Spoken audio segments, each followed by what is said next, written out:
okay lang ako. Teka, subukan nating lumabas dito.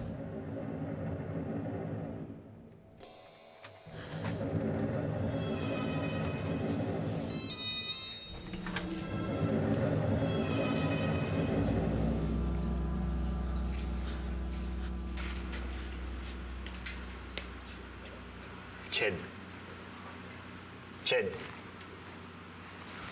Oh. Migs. Anong ginagawa mo dito? Di ba dapat ako magtanong sa'yo niyan? Ba't ka dito natutulog? Buti na lang nakita kita. Paano kung may tarantado magkaroon ng kursonada sa'yo tapos kung anong gawin sa'yo? Hinahanap ko pa kasi yung mga bata eh. Hindi pa ba sila bumabalik kila Sir Nick? Kaya ang mabuti pa siguro, sumama ka na muna sa akin. Bumalik tayo sa resort. Pati si Sir Nick nag-aalala na sa'yo eh. Huwag na muna. Baka magkahinatan lang kami ng ulo ng asawa niya. Uwi na lang muna ako. Tapos bukas na bukas ipagpapatuloy ko yung paghahanap.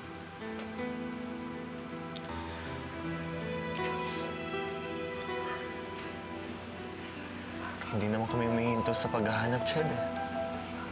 Magpahinga ka na lang muna. Migs, hindi ko magagawa yun hanggat hindi ko nasisigurong okay sila. Kasalanan ko to eh. Masyado ako naging kampante. Siguro nga tama yung biyena ni Sir Nick. Masyado ako nagpabaya. Huwag mo naman sana sisihin ang sarili mo, Ched. Wala namang may gusto na mangyari eh. Pero ngayon lang to nangyari.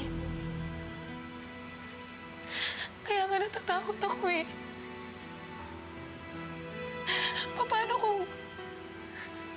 Paano kung meron nang nangyaring masama sa kanila? Hindi ko mapapatawad ang sarili ko. Hindi.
Ay, salamat. Nakalabas na rin tayo dito.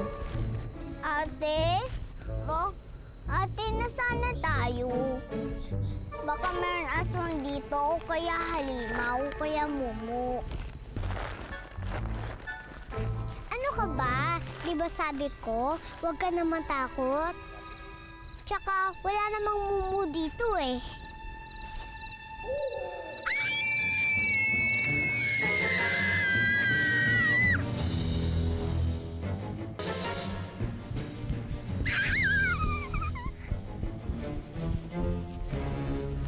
Okay na siguro tayo dito. Hindi na tayo maabutan nun. Ate, pagod na ako. Gutom pa. Uwi na tayo. Dito ka lang. Baka hinahanap na tayo ni tatay. O kaya ni Tito Shed. Tara na, ate. Madilim pa. Delikado. Maliwanag na. Uwi na tayo, promise.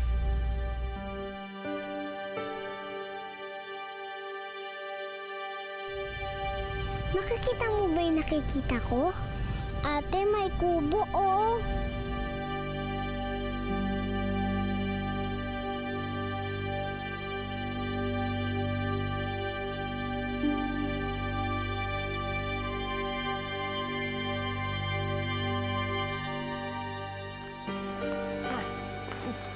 Saan ka pa talaga nagpunta? Nagkakagulo na lahat dito. Umalis ka pa. O bakit? Kinailangan mo ba ako kanina? Ma, kung ang ibig niyo sabihin tukol kay Nix, please wala yun. Pwede ba naman pag-interesan ko ba't yung trabahador ng asawa ko? Aba, mahiya-hiya ka naman kapag nangyari yon. Ikaw, honey, ha? Umayos-ayos ka. Hindi na lang habang buhay, ako na lang ng ako ang kikilos para maging okay ang buhay natin. Anong ibig mo sabihin?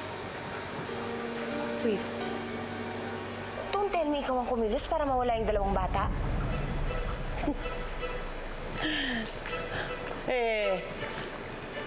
Paano kung sabihin ko sa yung ako nga?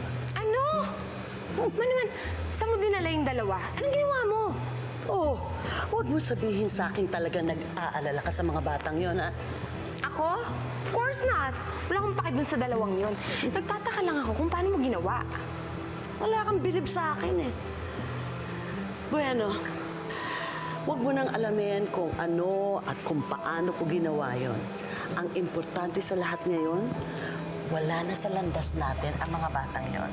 At kung buhay sila, hindi na sila magtatagal. Talaga?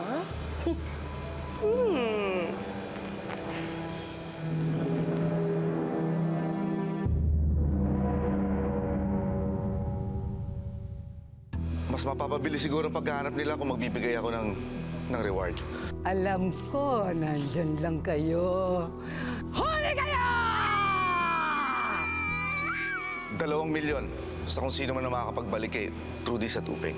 I'm just reminding you, si Nick magbibigay ng reward. Pag nagkataon na isoli pa yung mga batang yan, mababawasan pa yung kaba natin ng 2 milyong piso. Baby ko rin si Trudy's eh. No one can replace her. Sa palagay mo, papayagan kong mangyari yon?